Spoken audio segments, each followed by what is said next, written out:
నిరీక్షణ prayer house మరియు centre సంఘముల తరపున పరిశుద్ధాత్ముడైన యేసుక్రీస్తు నామంలో మీ అందరికీ నా శుభములు. ఈరోజు దేవుని వాగ్దానం నహుము గ్రంథం 1వ అధ్యాయం 7వ వచనం. యెహోవా ఉత్తముడు, శ్రమదినమందు ఆయన ఆశ్రయదుర్గము. నహుము గ్రంథం ప్రధానంగా నినివే పట్టణం గురించిన ప్రవచనం. నినివే అష్షూరు రాజ్యానికి రాజధాని. చాలా క్రూరమైన రాజ్యం. అనేక దేశాలను హింసించింది. యోనా కాలంలో నినివే పశ్చాత్తాపం చేసుకుంది, కానీ తర్వాత మళ్ళీ పాపంలో పడిపోయింది. అందుకే దేవుడు నహుము ద్వారా చెప్పిన సందేశం నినివేపై తీర్పుతో పాటు దేవుని ప్రజలకు ఆత్మస్థైర్యం ఇస్తూ 7వ వచనంలో తన ప్రజలకు ఓదార్పునిస్తూ ఉన్నాడు. యెహోవా మంచివాడు, ఆయన మంచితనాన్ని రుచి చూచి తెలుసుకోవాలి. ఆయననే నమ్ముకొని ఆయనను ఆశ్రయించిన మనిషికి రక్షణ ఇచ్చే దేవుడు.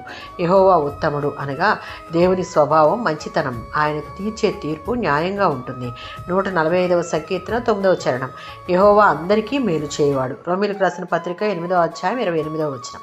దేవుడు ప్రేమించే వారికి సమస్తమును మేలుకై జరిగించే దేవుడు. మన పరిస్థితులు కష్టంగా ఉన్నా దేవునికి హృదయం ఆయనను ప్రేమించేటటువంటి వారి పట్ల, సేవించే వారి పట్ల కనికరం కలిగి ప్రేమతో అన్నీ సమకూర్చి నడిపిస్తాడు.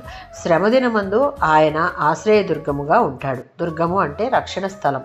ప్రాచీన కాలంలో యుద్ధం వచ్చినప్పుడు ప్రజలు దుర్గాల్లోనికి వెళ్ళి రక్షణ పొందేవారు. 46వ సంకీర్తన 1వ చరణం, 75వ సంకీర్తన 2వ చరణం. దావీదు కోరుకున్నట్లుగా, ధైర్యంగా చెప్తూ ఉన్నట్లుగా దేవుడు మనకు ఆశ్రయము, బలము మరియు శోధన సమయాలలో దేవుని మీద ఆధారపడిన వారికి దేవుడే ఆశ్రయదుర్గంగా ఉంటాడు. మన సమస్యలు, శత్రువులు, బాధల మధ్య దేవుడే మనకు నిజమైన రక్షణ.